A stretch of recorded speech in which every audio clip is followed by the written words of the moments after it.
Bonjour, bienvenue sur le podcast Au fil des lunes. Je suis Claire Vigrimaud. Je suis hypnologue et professeure de yoga. Vous pouvez me retrouver sur le site clairviyoga.com, KLERVYOGA.com, où je vous présente toutes mes activités. Toutes les semaines, je reçois des invités dans ce podcast qui nous parlent de leurs activités autour du bien-être, que ce soit l'hypnose, le yoga, le reiki, la sylvothérapie et bien d'autres thèmes encore. Alors sans plus attendre, voici l'épisode du jour. Dans cet épisode, je reçois Claire Josan-Mézel. Elle est l'auteure du livre Les sagesses du cercle, la résurgence de la spiritualité féminine. Notre discussion est l'occasion d'aborder le sujet féminin, le rôle des femmes dans les traditions ancestrales et la façon de se réapproprier notre corps. Claire nous livre la définition de la spiritualité, celle d'un chemin d'autoconnaissance. La spiritualité féminine suit ce chemin par le corps, qui évolue au cours de la vie d'une femme en suivant les cycles sinueux des 4 règles, de la ménarche avec la première règle jusqu'à la maturité, en passant par la période de femme cyclique, rythmée par les menstruations, puis la ménopause. Un voyage existentiel, bercé par le rythme des cycles et des saisons de la vie d'une femme. Du temps précieux des lunes, où le pouvoir visionnaire des femmes s'amplifie avec une réceptivité active que Claire nous encourage à vivre pleinement, jusqu'aux années de la maturité, dans cette période de sagesse où la femme est apte à enseigner son expérience aux femmes plus jeunes, pour transmettre la sacralité du vivant. Claire nous enseigne aussi que la première sororité est la sororité entre nos femmes intérieures. Car l'empowerment de la femme passe d'abord par la reliance à toutes ces femmes intérieures, pour les unir ensuite par un lien de sororité. Elle nous emporte ainsi avec elle, dans cette merveilleuse ronde, petite fille comme grand-mère, avec cette envie de s'élever en spirale, en vivant en amitié avec les femmes que nous portons en nous, et celles que nous croisons sur notre orbite, circulaire bien sûr. Un épisode à écouter en boucle pour laisser s'infuser profondément en nous cette délicieuse sagesse que Claire nous offre. Bonjour Claire, je suis ravie de te recevoir. Tu es Claire Josan-Mézel, tu es l'auteure du livre Les sagesses du cercle, la résurgence de la spiritualité féminine. Est-ce que tu pourrais te présenter avec tes propres mots ? Écoute, voilà, donc j'ai tout juste 60 ans. J'aime bien dire 3 fois 20 ans. Et donc, je pense que si tu m'as proposé cette interview, c'est dans le cadre de l'intérêt que tu portes au féminin. Il se trouve que ça fait plus de 20 ans maintenant, j'ai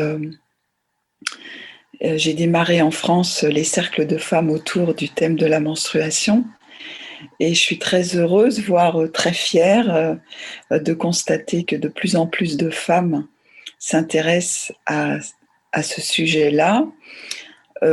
Avant de m'intéresser au féminin, j'avais aussi commencé à parcourir un chemin d'auto-connaissance à travers le yoga. Et voilà, j'ai démarré le yoga à l'âge de 25 ans, donc tu vois, ça fait déjà 35 ans. Et voilà, et de fil en aiguille, au cours de rencontres, je me suis beaucoup intéressée au peuple premier, à la spiritualité autochtone amérindienne, que ce soit d'Amérique du Nord que d'Amérique du Sud. Et voilà, et je continue à cheminer et je me sens très aidée surtout par des femmes plus âgées que moi, particulièrement une qui m'accompagne depuis plus de 25 ans, qui s'appelle Mila Bushman, avec laquelle je travaille, et puis aussi d'autres femmes américaines que j'ai connues plus tardivement, mais voilà, avec qui j'entretiens un véritable lien, je dirais, de sororité. Voilà. Merci. J'avais envie de te poser une question aussi, c'était sur le terme la spiritualité féminine. Est-ce que tu pourrais peut-être nous définir un petit peu ce qu'il y a derrière ce concept? Qu'est-ce que ça représente vraiment? Alors, je vais déjà parler pour moi ce qu'est la spiritualité et pour moi ce qui est le féminin. Hein.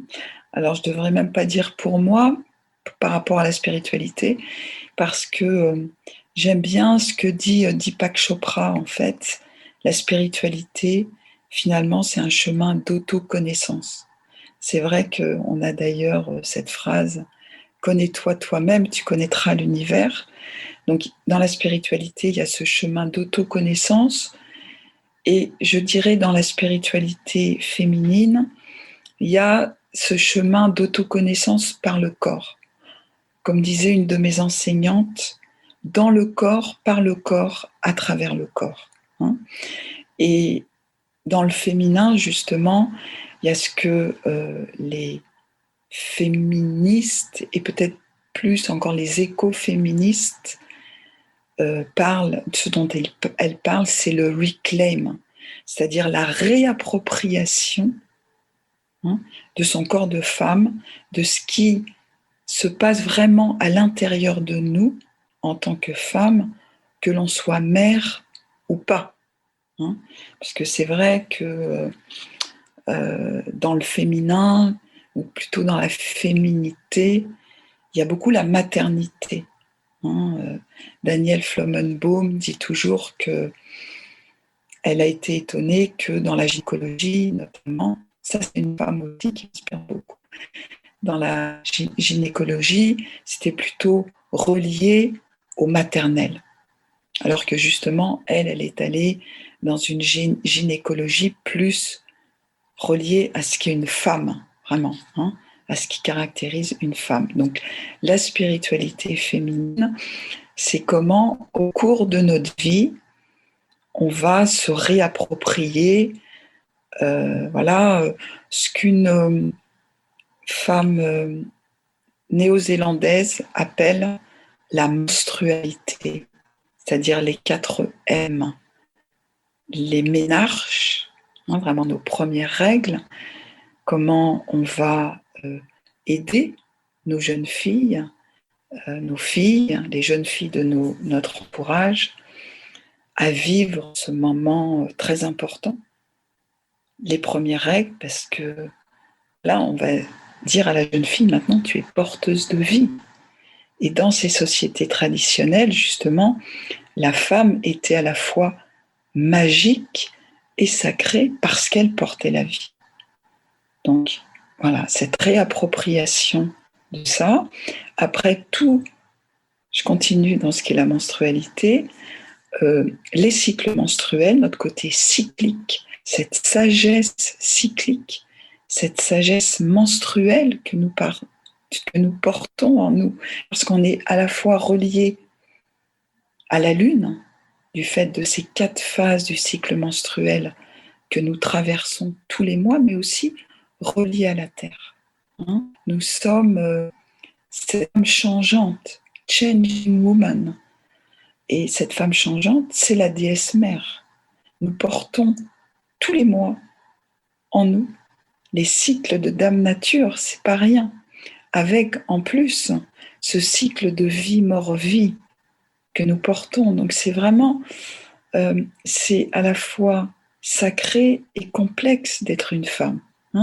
Donc c'est cette réappropriation de ça, avec comme 3e M dans la menstrualité, le passage de la ménopause, comment on va juste les années de maturité de la femme.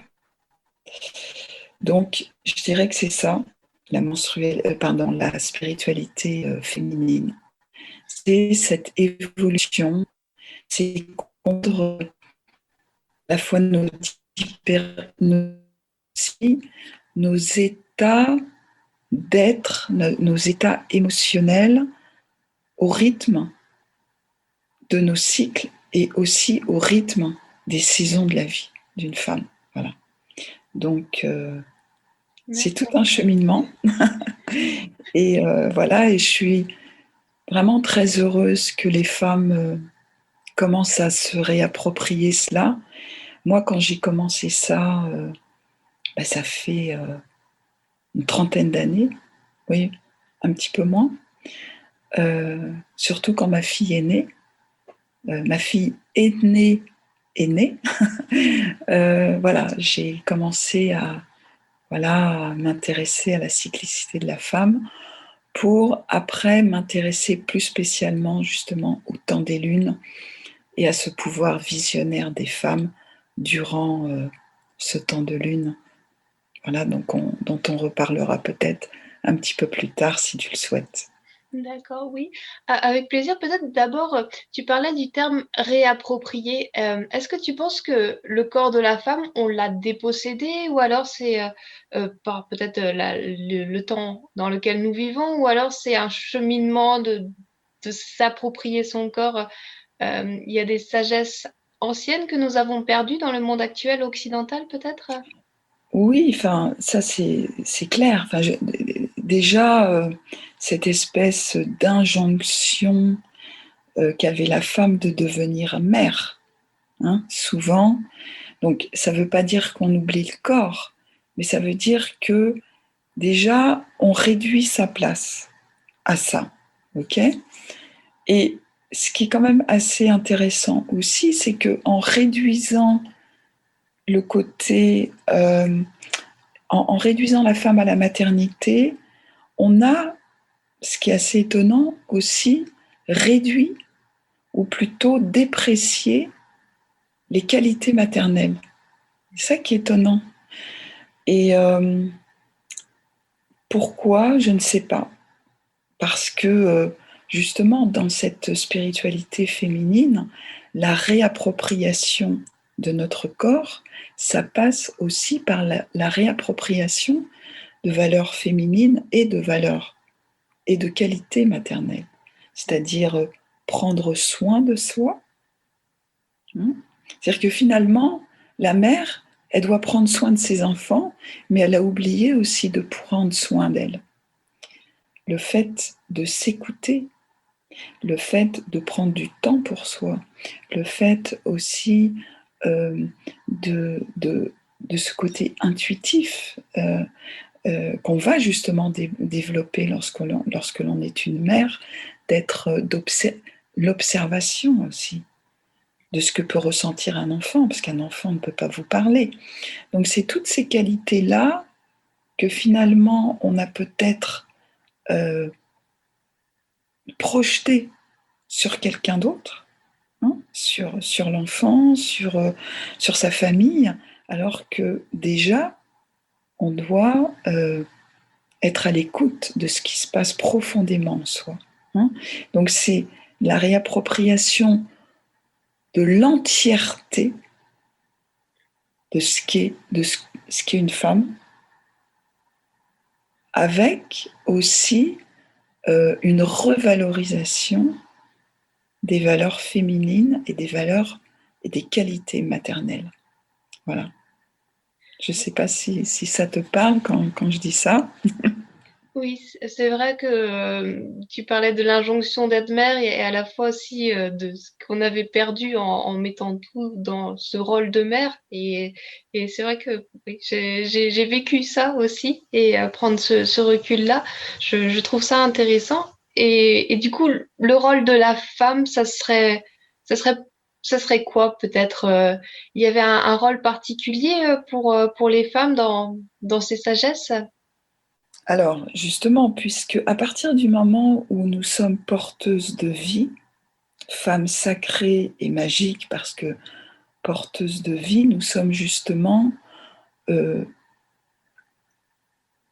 nous devons transmettre la sacralité de la vie et du vivant.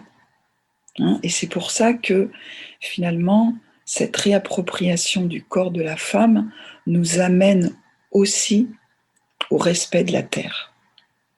C'est voilà, et donc quand je parlais tout à l'heure de ces différentes phases, de la jeune fille à la femme, à la femme cyclique en passant par la ménopause, puis par la femme, on va dire la femme mûre, justement, à partir du moment où on a vécu toutes ces phases de femme et qu'on arrive à la sagesse de la femme mûre, on est apte à enseigner les lois de la vie. Voilà. Et c'est ça le rôle de la femme mûre dans les sociétés traditionnelles. Et pour justement faire respecter les lois de la vie, ces femmes-là choisissaient les chefs. Et donc, les chefs étaient choisis à la fois parce qu'ils savaient incarner les qualités masculines, c'était des êtres qui étaient capables d'aller chasser, d'aller apporter justement, de fournir ce qu'il y avait à fournir à la communauté, mais aussi ils savaient incarner les valeurs féminines, c'est-à-dire être respectueux des êtres plus faibles, les enfants et les personnes âgées. Donc, c'est comment on savait à la fois incarner ces valeurs masculines et féminines, et d'ailleurs pour les femmes aussi. Les femmes travaillaient dur, tu vois, finalement, je pense qu'on a une vision un petit peu peut-être erronée de ce que pouvaient être ces femmes. C'était vraiment... alors, bien sûr, maintenant, on est des femmes du XXIe siècle, donc c'est difficile de retransposer exactement ce qu'on peut imaginer qu'elles étaient, parce qu'il y a eu un tel génocide culturel aussi, que c'est difficile, tu vois, de savoir exactement. Mais je pense qu'il y avait ce travail, ce travail de la terre que ces femmes faisaient parce qu'elles étaient extrêmement reliées à la terre et donc reliées, je veux dire, à tout ce qui était agricole, et aussi reliées à la lune.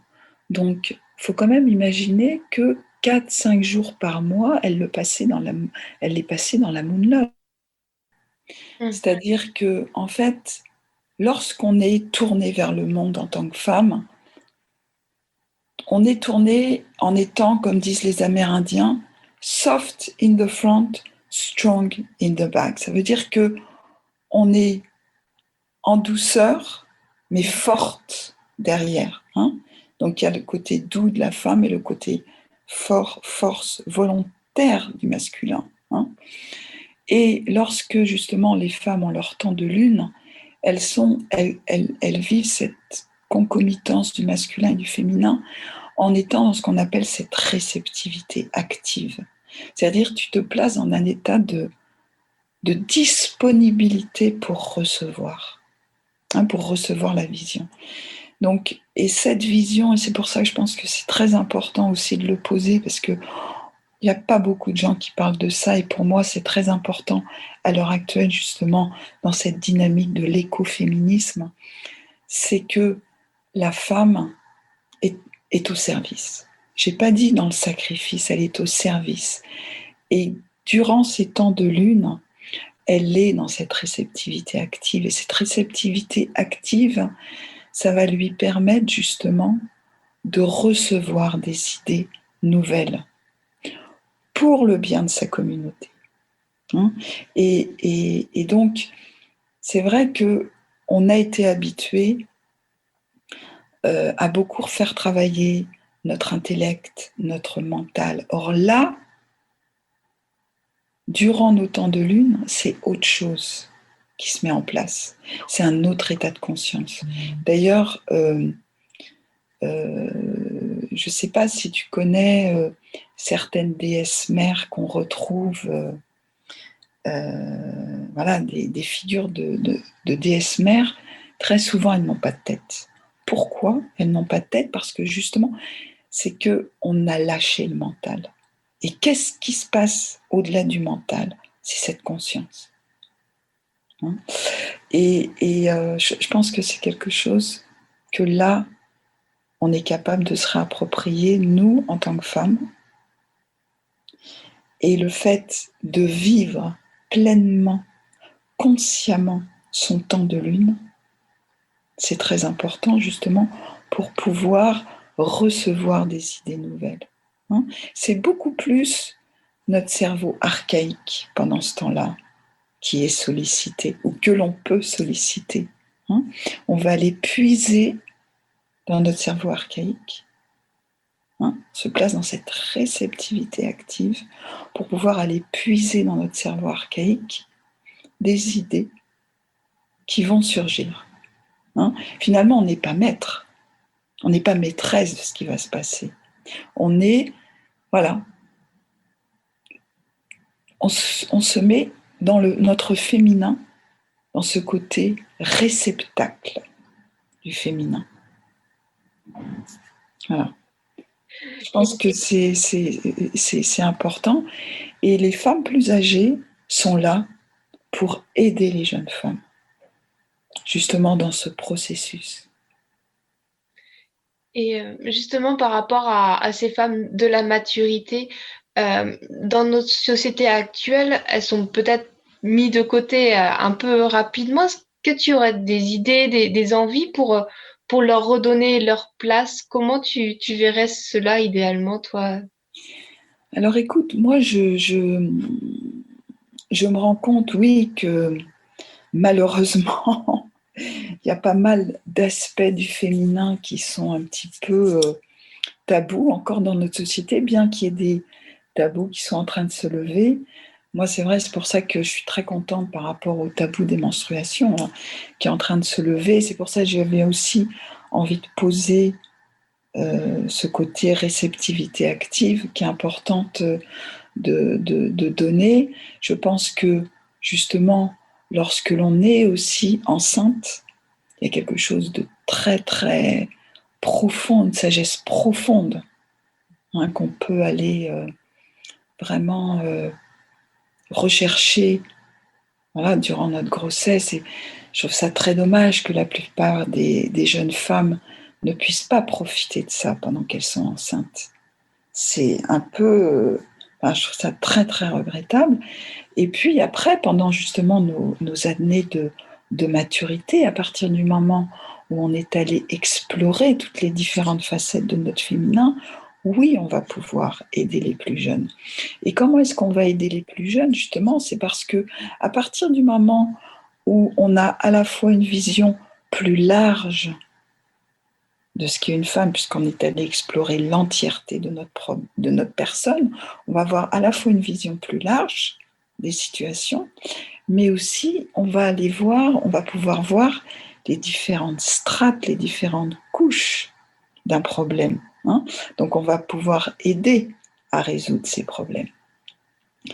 Et donc, je pense que ça c'est important aussi, que les femmes plus âgées valident leur expérience de vie. Ça, c'est hyper important. Et ça, il n'y a personne qui peut le faire pour elles. C'est quelque chose que, moi je me souviens, vers 50 ans, je me suis dit, je me suis assise et je me suis dit, ça a été quoi ta vie? Qu'est-ce que tu as appris? Qu'est-ce que tu peux maintenant transmettre? Voilà. Et c'est vrai qu'il y a tout le chamboulement de la ménopause qui arrive, et oui, mais en même temps, c'est notre âme qui vient nous donner un petit coup dans le derrière pour nous dire, alors maintenant, tu vas vers ta vraie mission de vie et tu as quelque chose à apporter aux autres. Et c'est une réalité. Et je pense que aussi, justement, toutes ces petites choses qu'on a faites dans notre vie qui peuvent paraître peut-être triviales pour certaines personnes, c'est toutes ces petites choses, justement mises bout à bout, qui viennent nous rendre des femmes fortes et aussi douces, tu vois, parce que c'est ça en fait, le pouvoir au féminin, c'est cette force et cette douceur qu'on va pouvoir incarner. Et je pense que vraiment, moi je vois beaucoup de jeunes femmes et je sens celles qui sont guidées par des femmes plus âgées, je les sens, je les vois, je les observe. Et ça serait ça aussi le Women's Empowerment, ça serait embrasser toutes les phases de sa vie de femme pour les... Totalement. Pour moi, c'est ça. Et j'aime beaucoup ce que dit Mila Bushman, justement, je l'ai cité au tout début. Elle dit la puissance de la femme, c'est le fait qu'elle soit reliée à toutes ces femmes intérieures, à l'entièreté de son être. Et finalement, c'est la vie qui va nous aider à les rencontrer. Tu vois, parce que on va avoir des épreuves de vie, on va traverser on va avoir différents défis à relever, et toutes ces femmes qui émergent, c'est comment on va rentrer en amitié avec elles, comment elles vont être reliées aussi, comment nous on va se relier à elles, et comment aussi elles vont se relier les unes les autres. Finalement, je dirais que la première sororité, c'est la sororité avec nos femmes intérieures. Et après, cette sororité, elle va se jouer avec les autres femmes. Et comment on va... Finalement, moi, je pense que la sororité, d'abord, on va pouvoir l'incarner en se reconnaissant nous-mêmes, en reconnaissant notre propre valeur. Et à partir du moment où on reconnaît notre propre valeur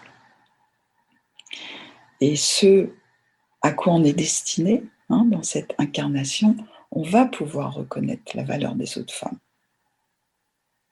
Voilà. Donc, je pense que c'est tout un cheminement quand même. Et dans le titre de ton livre, il y a le terme la résurgence. Du coup, tu penses que tu vois le futur avec de belles couleurs, tu penses que c'est un mouvement qui est une vague qui est en train de se produire, qu'il y aura plus ce rôle des femmes dans toutes leurs phases qui va être reconnu? Oui, je pense. Je pense, oui. Enfin, en tous les cas, je l'espère et je le visualise en tous les cas. D'accord. Alors, moi, quand je parle, alors évidemment, moi, je peux parler que de spiritualité féminine par rapport au fait d'être une femme, puisque je ne suis pas un homme. Mais il y a beaucoup d'hommes aussi qui sont dans cette spiritualité féminine, c'est-à-dire qui sont déjà dans une approche plus chamanique.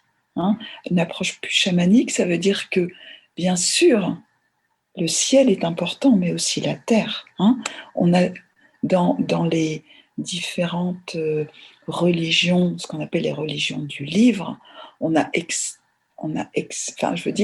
s'est tourné vers le ciel, notre Père le ciel, mais il y a aussi notre Mère la terre, notre Père qui est aux cieux, mais aussi notre Mère qui est sur terre. Et ça, c'est cette spiritualité féminine, c'est aussi bien pour les hommes que pour les femmes. Mais puisque nous sommes des êtres différents, forcément, on va la vivre différemment.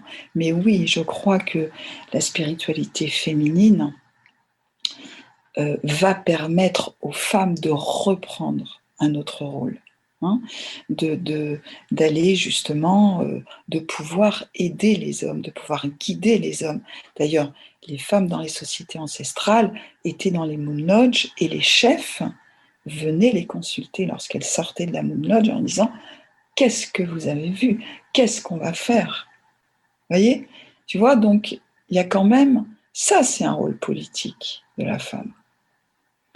Un rôle de consultation. On dit que lorsqu'on a des décisions à prendre, c'est important qu'il y ait des femmes. Parce que justement, ces femmes vont avoir une vision plus large. Les hommes sont plus dans le directionnel. On va dire que le masculin, c'est plus le directionnel et le féminin, c'est plus le dimensionnel. On a juste besoin des deux. Et dans cette spiritualité féminine, justement, le dimensionnel, le côté circulaire est important. Donc, c'est comment on va manifester ces deux aspects en nous, déjà, et autour de nous. Là, c'est comment on va se positionner dans la vie. Certes, on a des choses à réaliser, mais ces choses-là à réaliser, elles vont partir de ce qu'on appelle ce féminin profond pour aller vers ce masculin actif. Il va vraiment être ancré dans le féminin profond. C'est vraiment notre voix intérieure qui nous guide et qui nous dit « Oui, c'est par là qu'il faut aller ». D'où cette importance de vraiment prendre du temps pour soi, d'être dans ce soi à soi qui est le féminin profond. S'écouter, ressentir ce qui est vraiment juste pour soi. C'est pas du tout égotique ni égocentrique, bien au contraire, puisque c'est pour aller poser l'acte juste pour sa communauté, pour le monde, pour la société. Et c'est pour ça que c'est important qu'il y ait une belle harmonie entre le masculin et le féminin. Ce sont de belles directions en tout cas. Et aussi, j'avais envie d'aborder un sujet en début de l'interview. Tu parlais de la connexion au corps, de l'écoute de son corps et du yoga. Je sais que tu proposes du Womb Yoga. Est-ce que tu Oui. pourrais nous parler un petit peu de cela? Parce que voilà, c'est pas forcément très connu et enfin, je trouve que c'est... Voilà, alors le Womb Yoga, si tu veux, alors déjà a été créé par une Anglaise qui s'appelle Uma Dinsmore Tuli, qui est elle-même mariée avec un Indien. Donc je veux dire, il y a toute une culture indienne derrière le Womb Yoga, qui n'est pas un yoga, on va dire, traditionnel en soi, puisque c'est un yoga qu'elle a créé, mais qui s'inspire justement de 10 déesses tantriques à laquelle Uma a relié des pouvoirs du féminin. Alors, les pouvoirs étant en sanskrit, c'est siddhi, S-I-D-H-I. Donc, il y a 10 pouvoirs du féminin. Alors, il y a les ménarches, il y a la sagesse menstruelle, il y a le fait de se relier justement à cet utérus cosmique. Il y a la maternité, il y a le postnatal. Voilà, je pourrais plus te citer exactement les 10 pouvoirs au féminin. Et comment nous, à travers justement des mouvements très fluides, qui vont beaucoup travailler l'articulation sacro-iliaque. Hein. Dans le Womb Yoga, on fait beaucoup travailler voilà, cette partie de notre corps. C'est comment on va ramener l'énergie de la Shakti là où elle aime le plus résider dans notre utérus. Uma dit que nous, les femmes modernes, on est des seaux percés, hein, des leaky buckets, tout le temps en train d'aller à droite, à gauche, etc. Alors que ce qui est important, justement, c'est de ramener l'énergie de la Shakti dans l'utérus. Et je pense que ça, c'est très important. Hein. Et voilà, moi, c'est ce que je tente de faire, justement, pendant ces cercles de Womb Yoga, parce que le Womb Yoga, c'est vraiment un yoga qui est fait pour les cercles de femmes. D'accord. Donc, moi, je ne donne pas des cours de Womb Yoga. C'est à l'intérieur d'un cercle de femmes, un cercle de Womb Yoga, dans lequel je donne des enseignements, justement, sur ces différentes déesses, sur comment on va pouvoir s'inspirer d'elles pour incarner des aspects de notre féminin, comment on va pouvoir justement avoir des pratiques de Womb Yoga. D'accord, merci. Et tu aurais peut-être un conseil à donner à une auditrice qui écouterait cette interview et qui aurait envie d'avancer un petit peu pour reconnaître toute la sagesse de son féminin? Est-ce qu'il y aurait peut-être un premier pas à faire? Écoute, moi, je pense que le ou les premiers pas, c'est de vivre ces lunes consciemment. À chaque fois qu'on n'a pas vécu un de ces temps de lune consciemment, finalement, c'est du temps qu'on a perdu. C'est justement, tout à l'heure, je parlais de cet utérus cosmique de Wakan, hein, dans lequel il y a toutes les potentialités. Et durant nos temps de lune, comme dit Brooke Medicine Eagle, il y a scan, c'est l'énergie masculine qui vient ensemencer Wakan, ce grand utérus cosmique dans lequel il y a toutes les potentialités qui sont là. Et le fait de se placer dans cette réceptivité active, on va recevoir une idée. Hein? Et voilà, et c'est quand même intéressant de voir combien beaucoup de traditions très anciennes, je veux dire dans la Bhagavad Gita, dans le Tao Te Ching, dans la Kabbale, on parle justement d'un utérus cosmique, doré, obscur, mais certes très lumineux, qui a créé le monde. Donc c'est ça, c'est cette sagesse-là à laquelle on peut se relier, nous les femmes. Personne ne peut le faire à votre place. Je veux dire, vous pouvez aller à tous les ateliers du monde. Si vous ne vivez pas ça, ce soi à soi, je veux dire, il n'y a rien qui va se passer. Parce que cette sagesse-là, elle descend pour nous. Elle va descendre pour toi, Claire-Vie, pour qui tu es. Finalement, c'est l'appel de ton âme qui est là. C'est ta grande histoire à toi. C'est ce pourquoi tu es faite qui va s'incarner en toi quand tu as tes lunes. Et ça...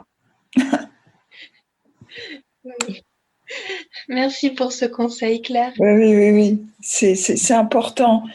C'est pour ça que j'aime bien aussi cette tradition amérindienne parce que il n'y a pas de hiérarchie.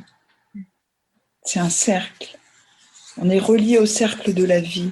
On est relié au temps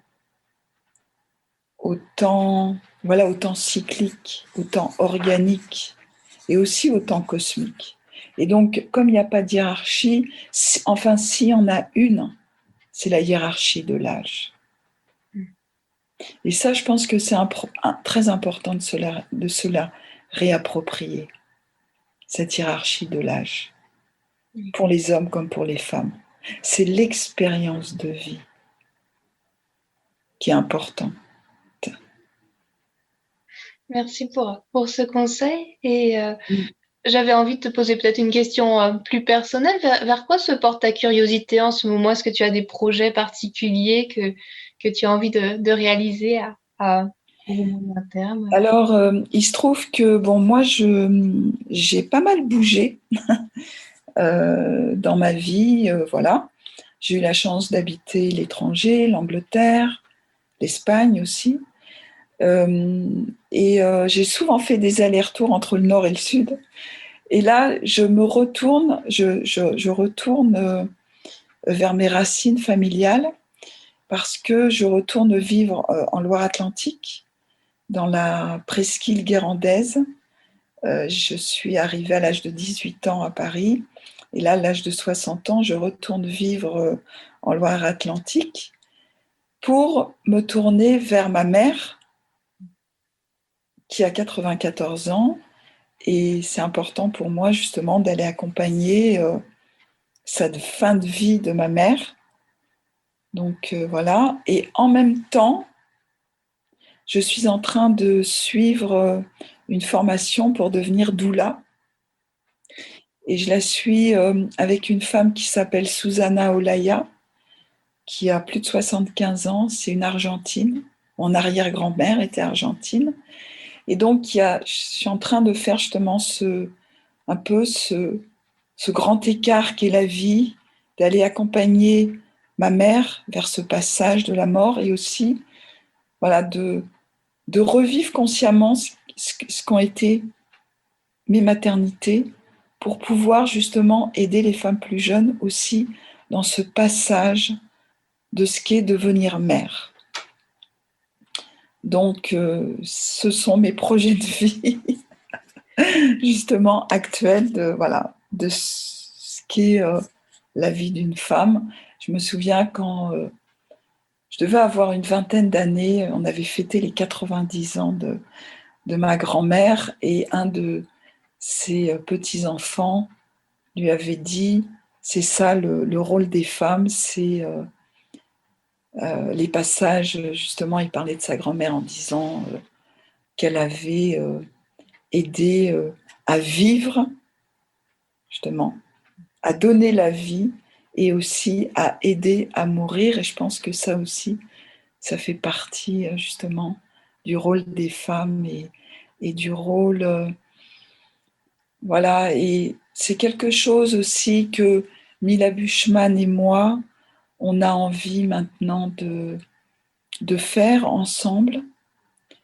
Je pense que le Covid a montré ça, peut-être cette peur de la mort, et comment on peut aller on peut aider les femmes à aller dans cette reconnexion spirituelle dans des années de vieillesse où peut-être certaines femmes sont confrontées à la mort. Et voilà, ça fait partie aussi d'un de mes projets. Donc, je lance ça à l'univers grâce à toi, Claire-Vie. Merci beaucoup. Pour ces partages et mouvements de tes projets aussi, c'est des projets magnifiques qui incarnent bien tout ton discours. Donc, c'est beau de conclure sur ça aussi. Et peut-être pour finir l'interview, si les auditeurs ont envie de te retrouver, tu as un site internet ou quelque chose vers lesquels les diriger? Oui, donc mon site, c'est mon nom. D'accord. Donc Claire du 6, Jozan, Jozan, Meisel, MEISEL.com. Voilà. On mettra tout ça dans les notes de l'épisode ainsi que la référence de ton livre. Et puis, merci beaucoup d'avoir partagé ce moment avec moi. Merci beaucoup pour cette riche discussion. Et puis, désolée pour les petites coupures aussi. Non, mais écoute, c'est ça. Hein. Nous aussi, on a nos petites coupures qui sont importantes à accueillir. Voilà, je te remercie beaucoup, Claire-Vie. À très bientôt. Au revoir. Namasté. Namasté. Au revoir. Merci à Claire pour cette conversation. Vous trouverez toutes les notes de l'épisode sur le site clairviyoga.com à la rubrique podcast. J'en profite aussi pour vous dire que mon livre 12 promenades au clair des lunes est maintenant disponible. De la lune du loup à la lune des longues nuits, cet ouvrage présente les 12 lunes de l'année selon leur nom traditionnel, en les colorant d'intentions propres à l'énergie changeante de la nature et des saisons qui passent. 12 promenades qui invitent à l'introspection et à la poésie. S'accordant avec l'ambiance qu'évoque le nom de ces lunes ainsi baptisées par les Amérindiens, un thème particulier est décliné pour chaque lunaison. Reliant des notions d'Ayurveda, de yoga, de chamanisme, de sylvothérapie, des pratiques de bien-être, ce livre sera comme une carte du ciel nocturne qui révélera à vos yeux et à votre cœur comment relier vos étoiles pour y dessiner de sublimes constellations. Merci d'avoir écouté cet épisode et à très bientôt.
Entrada. La María.